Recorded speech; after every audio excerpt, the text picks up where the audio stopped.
सेज पसीनी मन करे सेवा सेज पसीनी मन करे सेवा रे सखी पिया दुलारे सखी पिया दुलारे सखी पिया दुलारे सखी पिया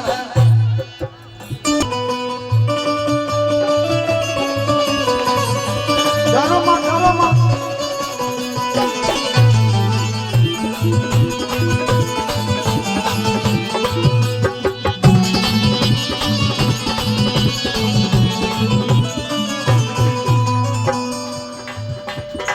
पिया धनंजय हमसे प्यार बरसावे जे हमसे प्यार बरसावे पिया गिरी हमके बड़ी सतावे सेज पर हमरा के बड़ी सतावे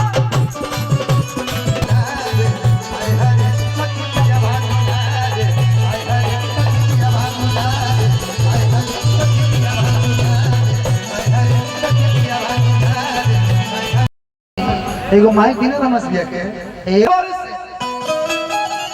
अरे घर के तोर सामानवा हो दवाला ना हो ई के गोदना गोदले बा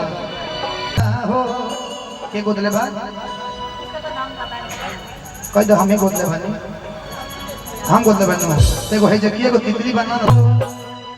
ए मालकिनी तू गोदानावा गोदवाला ना हो कि आईनी हम पूर्व के वर्ष आईनी हम पूर्व के वर्ष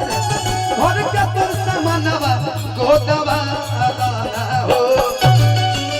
आईनी हम पूर्व के वर्ष घर के तोर सामानवा गोदवाला ओ हो पति परमेश्वर होता है। पति परमेश्वर होता है चाचा बाबा है नहीं आए चेतन भैया देखिए देखिए नोट के बारिश हुई काहे के देते इतना महाराज 500 दे ढेर हो जाए हम निकल के मत भी ढेर जगह हां कि गोदवाला ना हो गोदवाला ना हो मालकिनी तू गोदानावा गोदवाला ना हो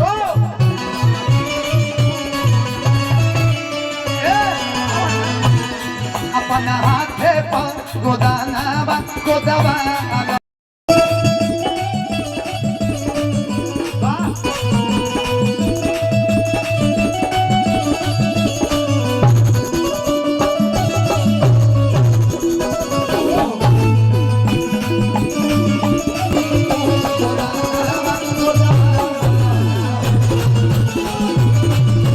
डरो मत मुझसे कि यार के नाम शादी हो गया है।